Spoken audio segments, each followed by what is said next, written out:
As we work to rebound from the effects of the pandemic, we're talking about a really tough subject. Military suicides, they are on the rise. And one Air Force Spouse of the Year speaking her truth, hoping to encourage others to get help. And we want to warn you, there's a phone call in this story that can be really hard to hear, but we're sharing it in hopes that we can help save lives.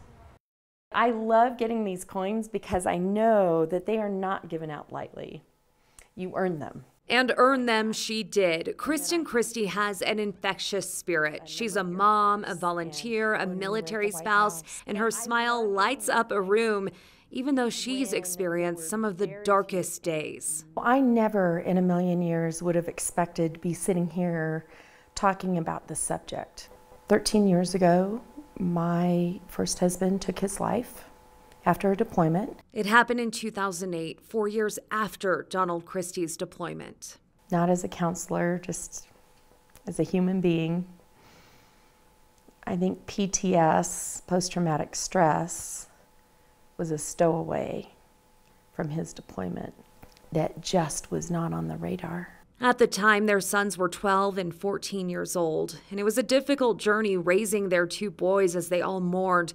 Kristen received this voicemail from her youngest, Ben, on his 20th birthday. I miss Dad.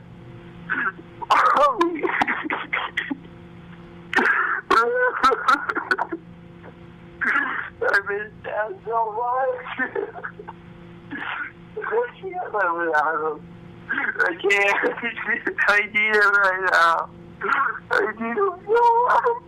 Kristen says Ben tried to take his life that night, but thankfully he got help and he now works at Edwards Air Force Base. Sadly, though, her older son Ryan disappeared more than 5 years ago. He would be 27 today.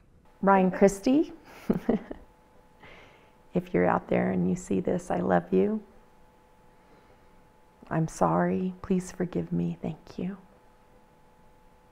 I would love a phone call if you're out there. When we were at the White House. Through Kristen's strong faith and sense of community, she was able to open up about their story 10 years after Donald's death, when she became Military Spouse of the Year in 2018. I tell our story in the hope that maybe someone down the line, when they're in a really dark place, that they'll remember, it'll give them pause. Because so often it's within minutes of an ideation that it happens. I mean, we don't have any time to waste. She now teaches resiliency. She's done over 120 presentations. These coins, tangible evidence of her testimony. She's learned of at least 21 lives who have been saved from hearing her son's voicemail. One gentleman walked out and he had a piece of paper in his hand. It was a suicide note. He was planning on taking his life that night, but he had 2 little boys at home. He felt like he was a burden to his family. It saved his life. He was meant to be there. Well, there's more suicide awareness now than ever before. With the pandemic, Kristen is heartbroken because she learned of at least 5 local military spouses who took their lives last year. And she says the suicide rates are only getting worse. And the veteran community, it's no longer 22 on average a day, it's 27 and a half. It's going the wrong way. Kristen says this is a community-wide issue. Resiliency is a skill. We learn skills and we master skills. It's not something you're born with.